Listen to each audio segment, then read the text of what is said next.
Fazer contato com o advogado, doutor em ciência política, integrante do Instituto dos Advogados Brasileiros, Jorge Rubem Folena de Oliveira. Bom dia, Folena. Bom dia, Glauco. Bom dia, senhores ouvintes. Folena, na terça-feira nós tivemos aí um fato que foi um pouco obliterado, digamos assim, por outros que aconteceram no dia, que foi o depoimento do senador Flávio Bolsonaro no Ministério Público, na verdade feito via videoconferência, a respeito do esquema das rachadinhas, né? Esse depoimento aconteceu após 18 meses da sua primeira convocação em janeiro de 2019, mas nesse dia isso acabou ficando um pouco escondido do noticiário por conta do anúncio do presidente Jair Bolsonaro de que tinha Covid-19, depois também de toda a sua propaganda feita em cima da cloroquina e de seus supostos efeitos em relação à doença. Como é que você vê esse episódio? Primeiro, o avanço das investigações e também o fato de Bolsonaro ter anunciado nesse dia estar ali infectado com coronavírus. Você vê uma manobra diversionista nisso, Folena?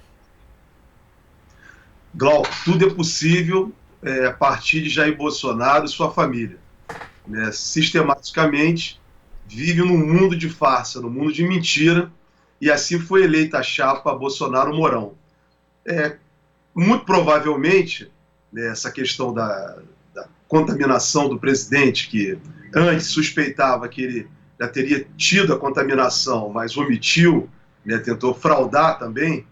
E agora ele vem anunciar na terça-feira que ele estava contaminado, segunda-feira melhor, que ele estava contaminado, né, pode ter uma relação com esse depoimento do filho dele.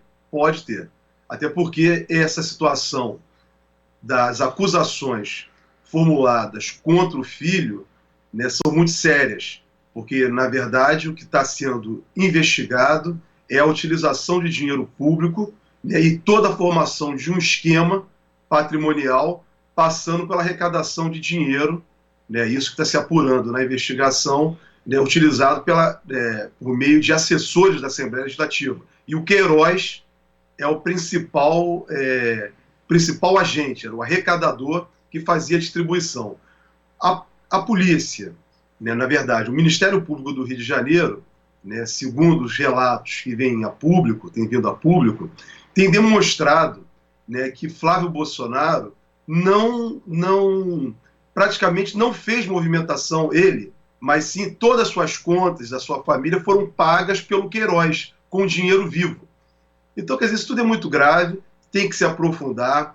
Temos que ter também, Glauco, né, e senhores telespectadores, ouvintes, internautas, temos que ter uma atenção muito grande também com as instituições, com o Ministério Público do Rio de Janeiro, com o Poder Judiciário do Rio de Janeiro, porque a decisão não foi uma decisão unânime, na verdade, do Tribunal de Justiça.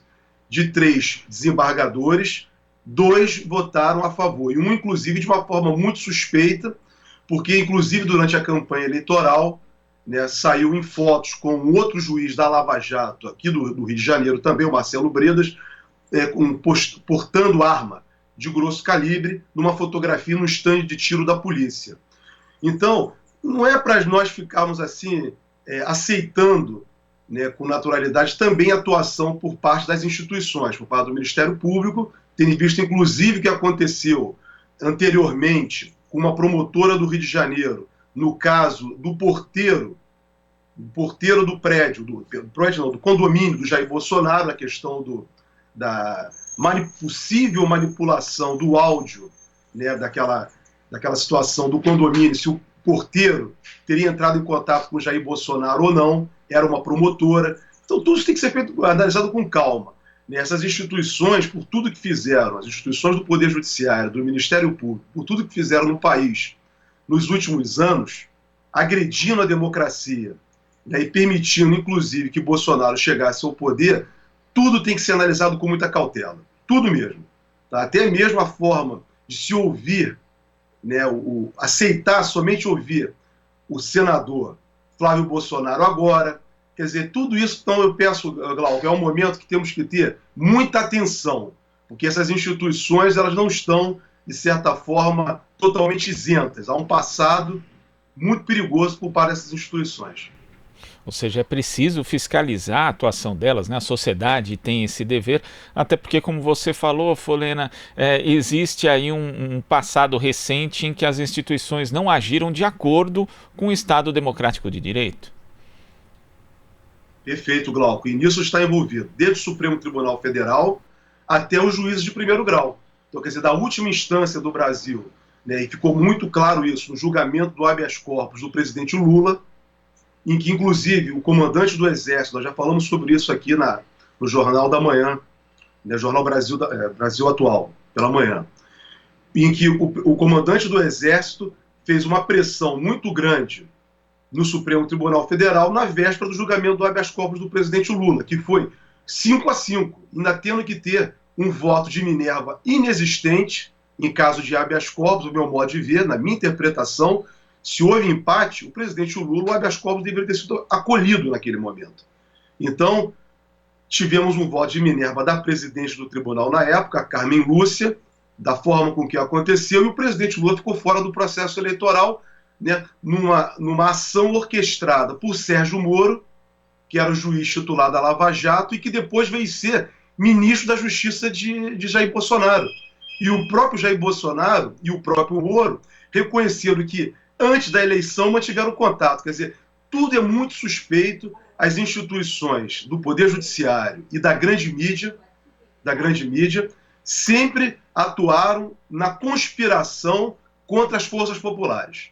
Então, o que está em jogo é a vontade das forças populares, que não tem sido constantemente agredida.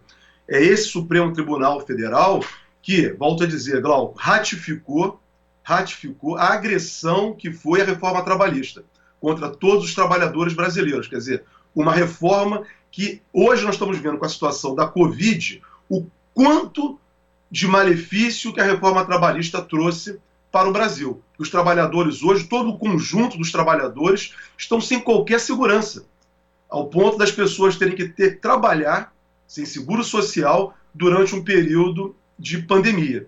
Então isso é muito grave. Então, o que está em jogo no Brasil, eu acho que é isso que é o ponto importante da questão que você me levantou, nós temos a clareza que, de um lado, tem as forças da opressão, da exploração, que todo esse conjunto que vem, grupos de empresários gananciosos, que forçam para que retornem as atividades econômicas com o crescimento da pandemia. Nós temos, do outro lado, junto, a grande mídia, né, que sempre tentando não levar a informação para a maioria da população, que são os trabalhadores, as forças populares, e do outro as instituições, as velhas instituições do Poder Judiciário, do Ministério Público e até mesmo, diria, do Parlamento, em que essa maioria formada no Parlamento, que a todo momento trabalha sistematicamente contra os interesses do povo brasileiro. Então, para mim, é esse, Glauco, que é o ponto central. Então, o Ministério Público, ouvia agora Flávio Bolsonaro, depois de 18 meses, o Poder Judiciário do Rio de Janeiro conceder a Flávio Bolsonaro um foro de prerrogativa na qual ele não tem mais, como que ele pode ser julgado pelo órgão especial do Tribunal de Justiça do Estado do Rio de Janeiro, o que é privativo para deputados estaduais no exercício do cargo, sem ele ser deputado estadual. Então, a jurisprudência do Supremo Tribunal Federal é clara. Se acabou o mandato, acabou o foro, a prerrogativa de função. Você não pode restaurar isso. Quer dizer, fazer Flávio Bolsonaro, que é senador da República, ser deputado estadual para ser julgado agora pelo órgão especial do Tribunal de Justiça do Estado do Rio de Janeiro. Isso não tem a menor lógica, isso não tem a menor juridicidade. São construções racionais feitas por alguns juízes, mas que, no meu modo de ver, não é a melhor interpretação, nem a melhor interpretação da lei, nem da jurisprudência do Supremo Tribunal Federal nesse caso, Glauco.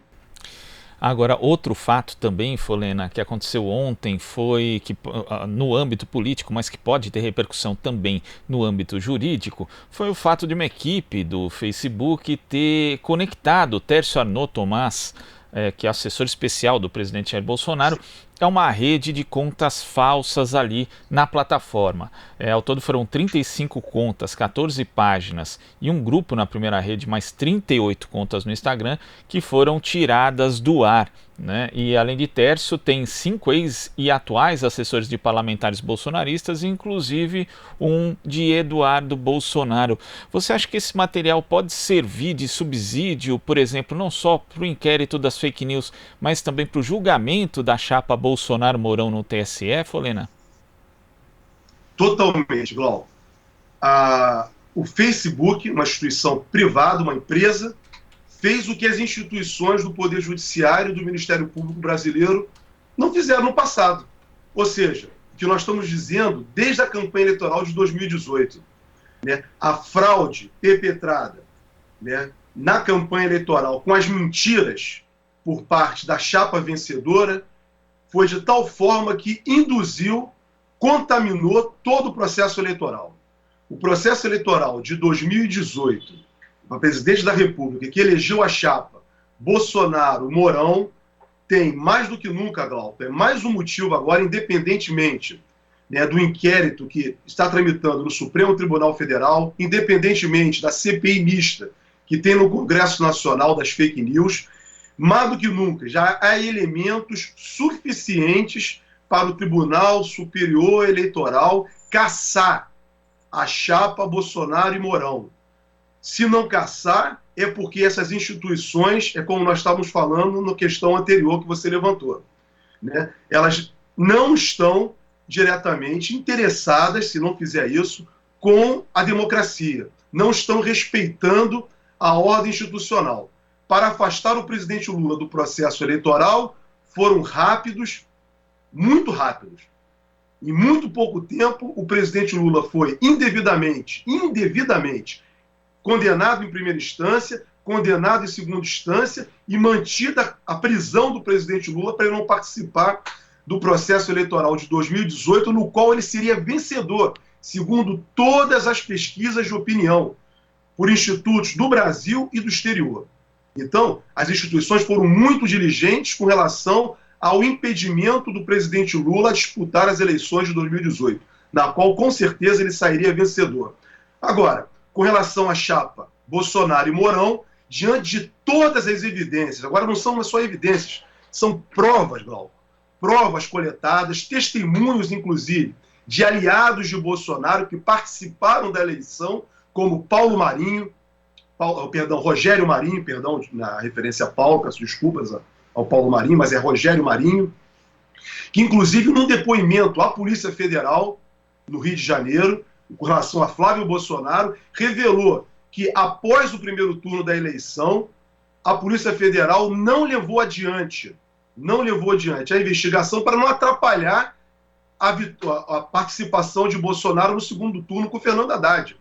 Então, quer dizer, há testemunhos de Rogério Marinho, há testemunhos de uma deputada federal do estado de São Paulo, Joyce Heisman, que era íntima também da campanha eleitoral de Bolsonaro, íntima da vida política e pessoal de Bolsonaro, que revelou e divulgou para todos nós, com detalhes, para toda a sociedade brasileira, a respeito desse gabinete do ódio. Então, as provas estão aí, Glauco. Tem todas as provas, seja prova testemunhal, prova documental, assertiva da empresa do WhatsApp, cujo presidente, melhor, o vice-presidente da empresa, afirmou, ano passado, se eu não me engano, em 2019, que na campanha eleitoral do Brasil, de 2018, para presidente da República, houve influência, sim, na utilização da rede social do WhatsApp. Temos agora o Facebook derrubando essas desinformações, essas mentiras. Isso não é liberdade de expressão, Glauco. Isso não é liberdade de expressão. Não dá para, como disse um dia desse, um ministro do Supremo Tribunal Federal, Glauco. Isso não é liberdade de expressão. Isso aí não dá para tolerar mentiras, desinformação. Liberdade de expressão é outra coisa. É nós nos expressarmos dentro com respeito, né, à verdade, ao compromisso, mas não com mentiras que levam as pessoas que são induzidas. Quer dizer, isso há um vício na formação Quer dizer, a vontade ela não se constitui como um todo. Então, isso tudo caracteriza a nulidade, Glauco, juridicamente, seja sob o aspecto civil, seja sob o aspecto do direito público, no qual o direito eleitoral está diretamente relacionado. Então, eu não tenho a menor dúvida, Glauco, com relação à sua questão. Nós já temos falado isso muitas vezes aqui com você e com a Marilu, em diversas oportunidades, de que o Tribunal Superior Eleitoral do Brasil tem um compromisso, não é só com o próprio tribunal, nem só com a democracia brasileira, é com a responsabilidade das instituições brasileiras diante do mundo, diante desse mundo, né, que nós estamos vivendo. Ou seja, as instituições brasileiras, ou o Brasil, né, é um país que tem que retomar, né, resgatar aquilo que foi jogado na lata do lixo no passado, né, e sairmos desse estado de barbárie, Cláudio. Nós estamos hoje no Brasil, nós não vivemos a civilização desde 2016. Jair Bolsonaro, o governo de Jair Bolsonaro é a ratificação da barbárie no Brasil. Então, cabe ao Tribunal Superior Eleitoral imediatamente colocar esse processo em julgamento e decidir pela nulidade da chapa, cassação da chapa Bolsonaro e Mourão e novas eleições para presidente da República. Tem que ser imediatamente, porque não pode se esperar chegar janeiro, depois da metade do mandato, para fazer uma eleição indireta. É isso que me parece que tenta, de alguma forma, organizar o establishment. Esse establishment que não quer o afastamento de Bolsonaro agora, né, no que eles chamam de uma frente democrática, e não uma frente antifascista popular. Por isso que eles querem manter Bolsonaro, me parece, para que vença os 2 anos de mandato e depois possa fazer uma eleição indireta no Congresso Nacional, com as forças do Centrão sendo dominantes. E aí ser o presidente do Brasil, né, uma figura que não tem a menor representatividade popular. Então, a situação do país é muito séria. Volto a insistir e afirmar que estamos vivendo um estado de barbárie no Brasil. E as instituições brasileiras são responsáveis por isso, Glauco. Desde o Congresso Nacional, que fez um impedimento indevido da presidenta Dilma Rousseff em 2016, do Supremo Tribunal Federal, do Ministério Público Federal, desde a Procuradoria-Geral da República, o Procurador-Geral da República, a Lava Jato e Sérgio Moro. E todas essas instituições conspiraram contra a democracia brasileira. Então, deu no que estamos vendo aí hoje. Jair Bolsonaro, com as suas mentiras intermináveis, com a sua sucessão de crimes políticos, né, violações diárias à Constituição do Brasil e o de respeito, Glauco, aos mais vulneráveis. Como, por exemplo, mais uma vez, o que ele fez essa semana, ao vetar a lei de proteção aos povos indígenas. Quer dizer, não fornecer água potável, não permitir acesso à saúde. Então, quer dizer, são agressões, Glauco, descaradas contra a Constituição brasileira. Há pouco tempo eu fiz um texto, um trabalho, para dizer que a Constituição do Brasil de 88 veio para proteger o povo brasileiro. O que nós hoje mais temos visto é que não há proteção nenhuma ao povo brasileiro. O governo de Bolsonaro é uma agressão à Constituição a não proteger a população. A população está completamente vulnerável. Completamente vulnerável. Desde os trabalhadores mais humildes à classe média brasileira. Porque perderam seus empregos e vão perder cada vez mais. Porque se continuar a política exploratória de Paulo Guedes, não há saída para o Brasil. Paulo Guedes e Bolsonaro não apresentam, não têm capacidade, não há capacidade por parte desse governo de apresentar nenhuma solução para a recuperação brasileira, para sair da pandemia, para a recuperação econômica e, principalmente, Glauco, levar justiça social.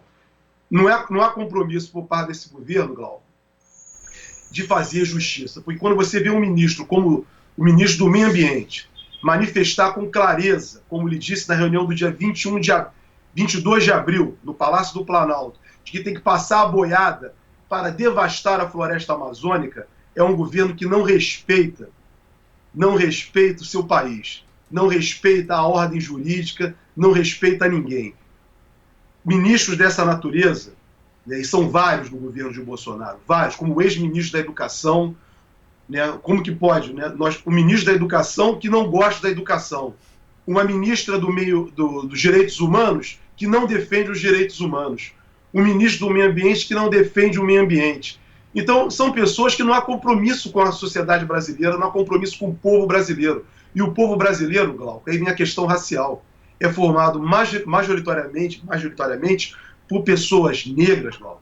É a maioria do povo brasileiro. E essa gente não gosta do nosso povo, não gosta da nossa formação. Então, esse é o quadro. Então, acima de tudo, nós temos que conscientizar, né, as forças populares, por isso que é muito importante o programa de vocês, porque permite a reflexão e permite que o trabalhador possa compreender o que está passando. Então, é isso que nós temos que fazer hoje, a conscientização das massas diante do estado exploratório em que vivemos e que nos conduz à barbárie do Brasil, Glauco. Tá certo, Folena. Muito obrigado aqui pela sua participação no Jornal Brasil Atual e até a próxima. Até a próxima, Glauco. Bom dia para todos, um bom final de semana. Que se anuncia. Bom dia. Conversamos aqui com o advogado, doutor em ciência política, integrante do Instituto dos Advogados Brasileiros, Jorge Rubem Folena de Oliveira. Você está ouvindo Jornal Brasil Atual. As notícias que os outros não dão.